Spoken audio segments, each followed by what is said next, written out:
গোলাঘাট জিলাৰ বৰপথাৰ আৰক্ষী থানাৰ অন্তৰ্গত খাৰুৱা গাঁৱত সংঘটিত হৈছে এক লোমহৰ্ষক হত্যাকাণ্ডৰ ঘটনা, যাৰ পৰিপ্ৰেক্ষিতত সমগ্ৰ অঞ্চলতে তীব্ৰ প্ৰতিক্ৰিয়াৰ সৃষ্টি হৈছে। কিন্তু 18 তাৰিখে নিশা এক কিশোৰী 19 বছৰীয়া কিশোৰী 19 বছৰীয়া সুন্তি মুঢ়া নামৰ যিগৰাকী কিশোৰী, সেই কিশোৰীগৰাকীক আচলতে উচ্চ স্তৰত বাদ্যযন্ত্ৰ বা গান শুনি থকাৰ বাবেই অচিনাক্ত কোনো লোকে আহি হত্যা কৰিলে, যাৰ পৰিপ্ৰেক্ষিতত আজি পৰ্যন্ত অৰ্থাৎ ঘটনা ঘটাৰ 5 দিন উকলি গ'ল, কিন্তু আজি পৰ্যন্ত আৰক্ষীয়ে ব্যৱস্থা গ্ৰহণ কৰাত এক প্ৰকাৰ নিষ্ক্ৰিয়তা ভূমিকা গ্ৰহণ কৰিছে।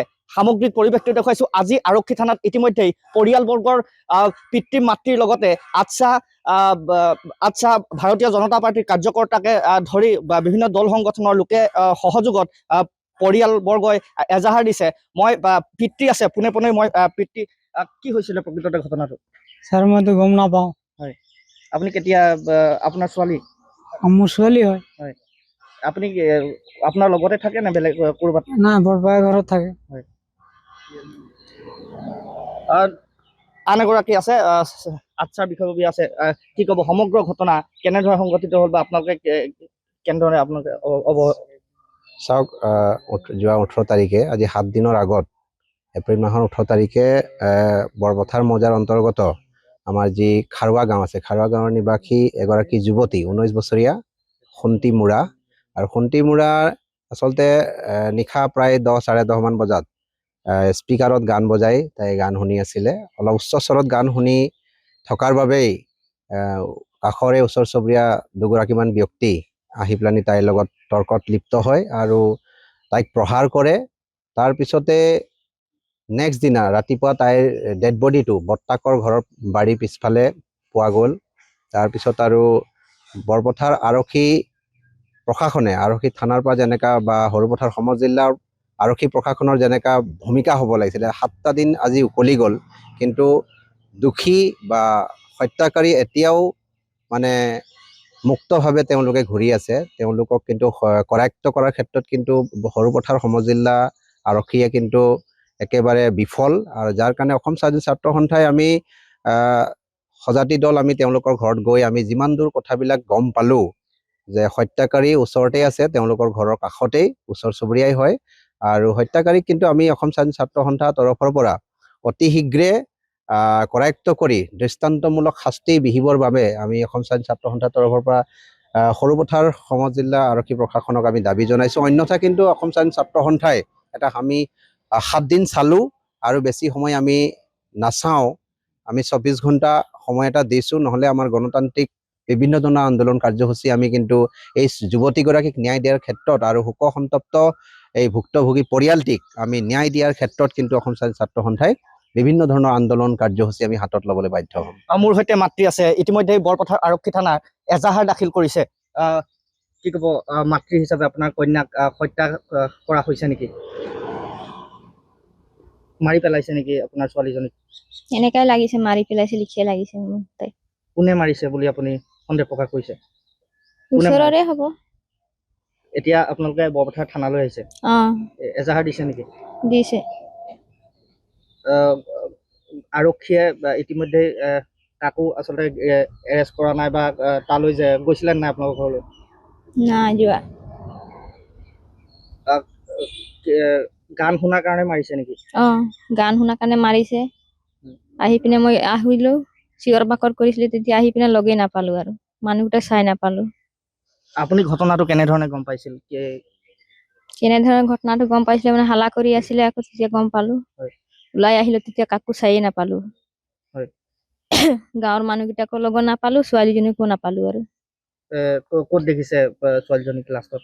লাষ্টত বাৰীৰ ফালে চাই পাইছো। কেনেকুৱা অৱস্থাত আছিলে? ভৰিকেইটা কোচ খাই আছিলে, আৰু হাত একটা দীঘলকে আছিলে, একটা কোচ খাই আছে, ভৰিকেইটা কোচ খাই আছে। আৰু কৰবাত দুখ পাইছে নেকি? দুখ পোৱা চিন আছে, ডিঙিত আছে, আৰু বুকুত আছে, আৰু পিছফালে পিঠিত আছে। তেজ ওলাইছে নেকি? মুখৰ পৰা ওলাইছিলে তেজ। এতিয়া আৰক্ষী থানাত কি বিচাৰিব আপোনালোকে? কি বিচাৰিছে? দোষীয়ে শাস্তি পোৱাটো বিচাৰে নে? যোনে হত্যা কৰিলে শাস্তি পোৱাটো বিচাৰে নে? শাস্তি পোৱাতে বিচাৰিবলৈ আহিছিলো আমি।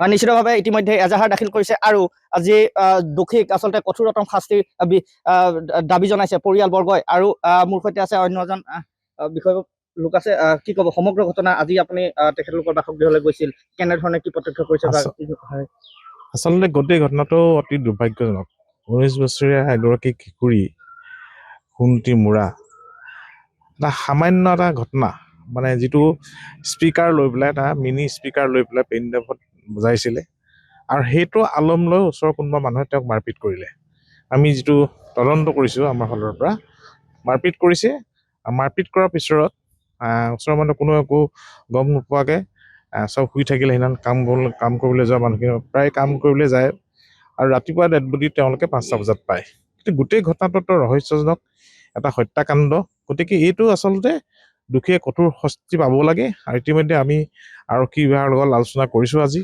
তেওঁলোকে গাৰ্জেণ্টে এজাহাৰ দিছে আমি গৈ লৈ আহিছোঁগৈ তেখেতলোকক আনি পেলাই এজাহাৰ দি আহিছোঁ আৰু আমি ভাবিছোঁ যে এইটো তৎকালীনভাৱে তদন্ত কৰি দোষীক মানে কৰায়ত্ব কৰি এটা দৃষ্টান্তমূলক শাস্তি দিব লাগে আৰু এইটো গোটেই ঘটনাটো আমি তীব্ৰ গৰিহণা দিছোঁ আৰু এনেধৰণৰ ঘটনা যাতে ভৱিষ্যতলৈ নহয় আমি সকলোৱে লক্ষ্য ৰাখিব লাগিব সকলো সচেতন নাগৰিকে এইখিনি লক্ষ্য ৰাখিব লাগিব আৰু মই ভাবিছোঁ যে আমাৰ বিভিন্ন যিখিনি অৰাজনৈতিক সংগঠন আছে তেওঁলোকে এইখিনি ক্ষেত্ৰত মাত মতা ভাল যেতিয়ালৈকে দুখীয়া শাস্তি নাপায় যেতিয়ালৈকে কৰায়ত্ব নহয় তেওঁলোকে যাতে গণতান্ত্ৰিকভাৱে আন্দোলন কৰি দোষীক শাস্তি দিয়াৰ ব্যৱস্থা গ্ৰহণ কৰে নিশ্চয়কৈ আচ্ছাৰ বিষয়ববীয়া আছে কি ক'ব আৰক্ষীৰ যি ভূমিকা হ'ব লাগিছিল ঘটনা সংঘটিত হ'ল প্ৰায় 5 দিন সময় উকলি গ'ল কিন্তু আজি পৰ্যন্ত আৰক্ষীয়ে মাত্ৰ সামান্য আননেচাৰেল ডেথ যিটো নামেৰে নামাকৰণ কৰি এটা সাধাৰণভাৱে কেছটো প্ৰক্ৰিয়া আৰম্ভ কৰিছে কিন্তু আজি পৰ্যন্ত এজন লোককো গ্ৰেপ্তাৰ কৰে আৰক্ষীৰ ভূমিকা প্ৰথমতে ক'ব লাগিব যে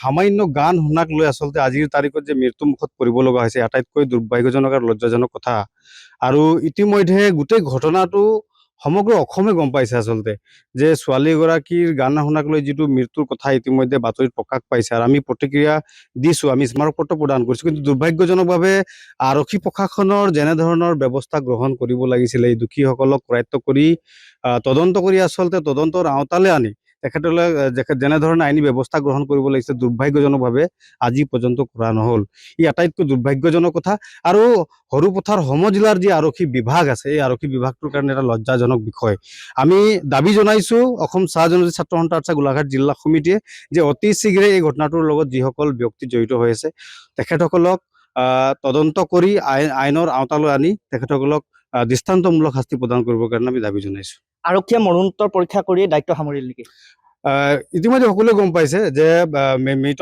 ব্যক্তিগৰাকীক মৰণোত্তৰহে কৰিলে আৰু তেখেতলোকৰ দায়িত্ব সামৰিলে কিন্তু যি ধৰণে আচলতে ঘটনাটো হোৱাৰ পিছৰ পৰা মানে খৰকটীয়াকৈ যি ধৰণে তদন্ত কৰিব লাগিছে সেইটো দেখা নগ'ল কিন্তু তদন্ত কৰা হ'লে সম্ভৱ আজি পৰ্যন্ত তাত কেইবাগৰাকী যিসকল দোষী জড়িত হৈ আছে তেখেতলোক আজি কৰায়ত্ব হ'লে হয় আৰু গোটেই বিষয়বস্তুটো আজি এটা আমাৰ হাতত এটা উত্তৰ থাকিলে হয় যে নাই ঘটনাটো আচলতে কিহৰ কাৰণে হৈছিলে কিন্তু দুৰ্ভাগ্যজনকভাৱে আজি প্ৰায় 7-8টা দিন উকলি গ'ল আমাৰ হাতত কোনো উত্তৰ নাই বা আমাৰ সমাজ ব্যৱস্থাক আমি জনাই দিব পৰা আমাৰ ওচৰত ক্ষমতা নাই যে কিহৰ কাৰণে আচলতে ঘটনাটো ঘটিবলৈ পাইছিলে কিন্তু এটা কথাই আমি গম পাইছোঁ যে সামান্য মোবাইলত গান শুনাৰ কাৰণে ধৰণৰ ঘটনা হৈছে এইটো আটাইতকৈ দুৰ্ভাগ্যজনক কথা নিশ্চয়কৈ খুৰাক আছে পৰিয়ালবৰ্গৰ লোক কি ক'ব ঘটনাটো কেনেধৰণে বা কথা কোৱা অভ্যাস নাই কিন্তু সেই নিশা আচলতে কি হৈছিল আপুনি কি গম পাইছিল মই এতিয়ালৈকে একো গম পোৱা নাই ৰাতি 1টা বজাত কামৰ পৰা আহিলোঁ তাৰপিছত ৰাতিপুৱা শুই উঠিয়ে চাইছোঁ বোৱাৰীজনী মাতি নিলে আৰু দেখুৱালে যে পৰি আছোঁ তেতিয়া গৈ চালোঁ